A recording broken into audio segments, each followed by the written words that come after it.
Welcome to the Discourse Analyzer AI Toolkit, where articles come alive. You're listening to the audio version of our article. For the full text and an interactive experience, check out the link in the description below. Interact with any selection using our AI assistant to enhance your understanding. Let's explore.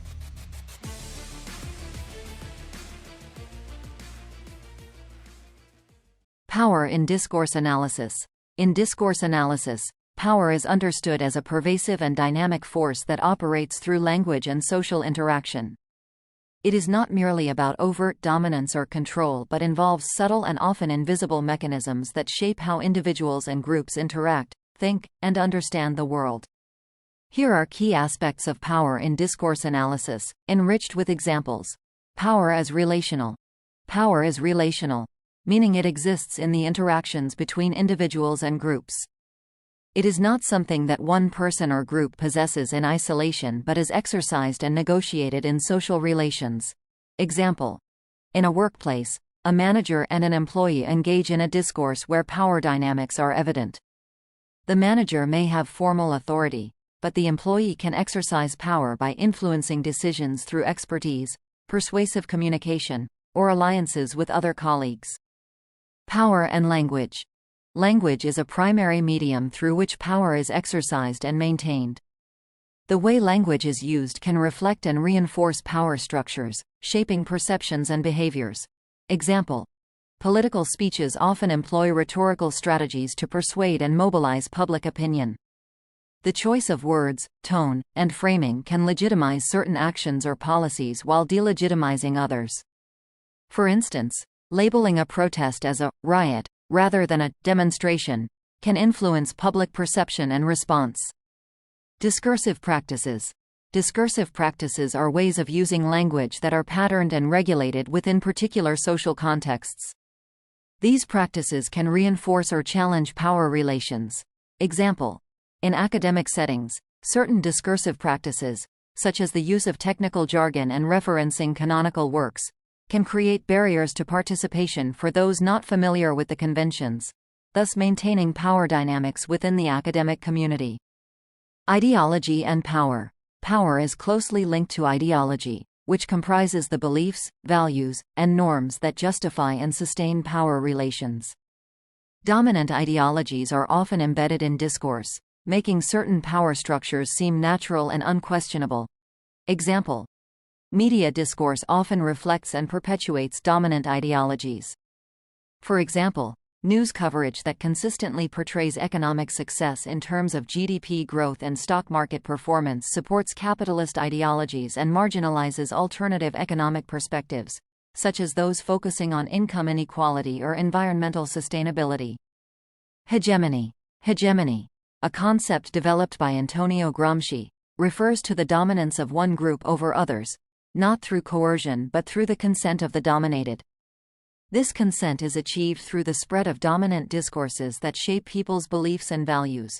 Example: in consumer culture, the discourse of material success and individualism is so pervasive that it shapes people's aspirations and behaviors, often leading them to accept and perpetuate the capitalist system even if it may not serve their best interests. Power and resistance. Power is not only about domination but also about resistance. Individuals and groups can resist dominant discourses and create alternative narratives that challenge established power relations. Example: social movements, such as Black Lives Matter, use counter-discourses to challenge systemic racism and police brutality. Through slogans, protests, and social media campaigns, they resist dominant narratives that marginalize minority communities and advocate for social justice and equality. Institutional power. Institutions, such as governments, schools, and corporations, play a significant role in maintaining power through discourse.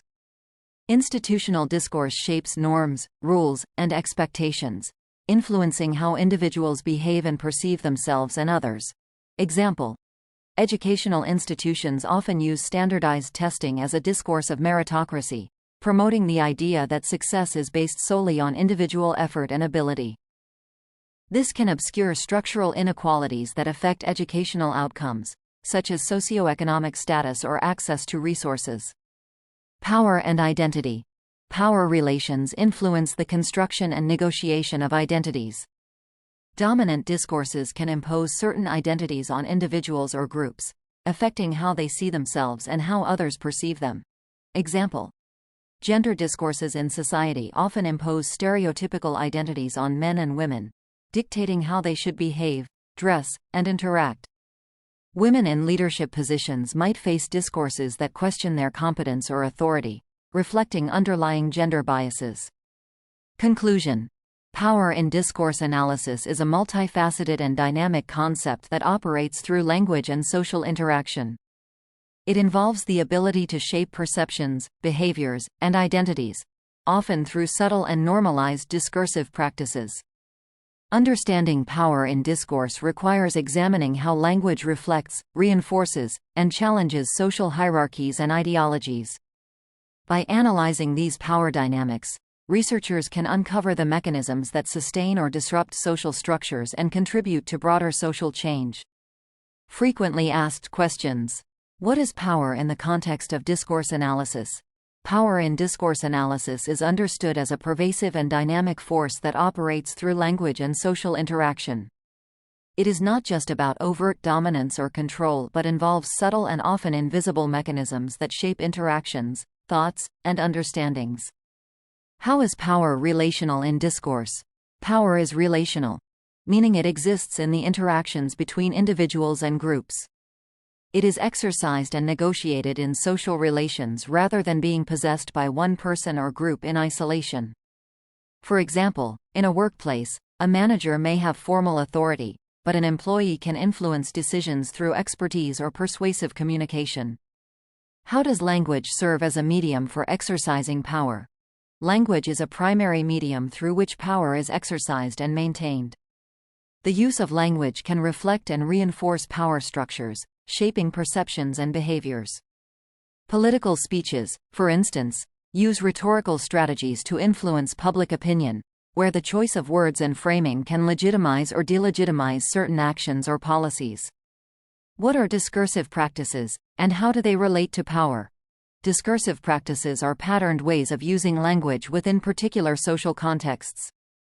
These practices can reinforce or challenge power relations. In academic settings, the use of technical jargon and canonical references can create barriers to participation, maintaining power dynamics within the academic community.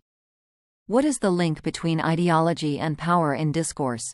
Power is closely linked to ideology, comprising the beliefs, values, and norms that justify and sustain power relations. Dominant ideologies are embedded in discourse, making certain power structures seem natural and unquestionable. Media discourse, for example, often perpetuates dominant ideologies by portraying economic success in terms of GDP growth, marginalizing alternative perspectives. What is hegemony, and how does it relate to discourse? Hegemony, a concept by Antonio Gramsci, refers to the dominance of one group over others through consent rather than coercion. This consent is achieved through the spread of dominant discourses that shape beliefs and values. Consumer culture's discourse of material success and individualism shapes aspirations and behaviors, leading people to accept and perpetuate the capitalist system. How can power be resisted in discourse? Power is not only about domination but also about resistance. Individuals and groups can resist dominant discourses and create alternative narratives challenging established power relations. Social movements like Black Lives Matter use counter-discourses to challenge systemic racism and advocate for social justice and equality. What role do institutions play in maintaining power through discourse? Institutions such as governments, schools, and corporations maintain power through discourse by shaping norms, rules, and expectations. Institutional discourse influences behaviors and self-perceptions. For instance, educational institutions use standardized testing to promote meritocracy, which can obscure structural inequalities affecting educational outcomes. How do power relations influence identity construction? Power relations influence the construction and negotiation of identities. Dominant discourses can impose certain identities on individuals or groups, affecting self-perception and how others perceive them. Gender discourses, for example, often impose stereotypical identities on men and women, influencing their behavior and interactions. Why is understanding power in discourse important for researchers? Understanding power in discourse is crucial for uncovering the mechanisms that sustain or disrupt social structures. By examining how language reflects, reinforces, and challenges social hierarchies and ideologies, researchers can contribute to broader social change and address issues of inequality and injustice.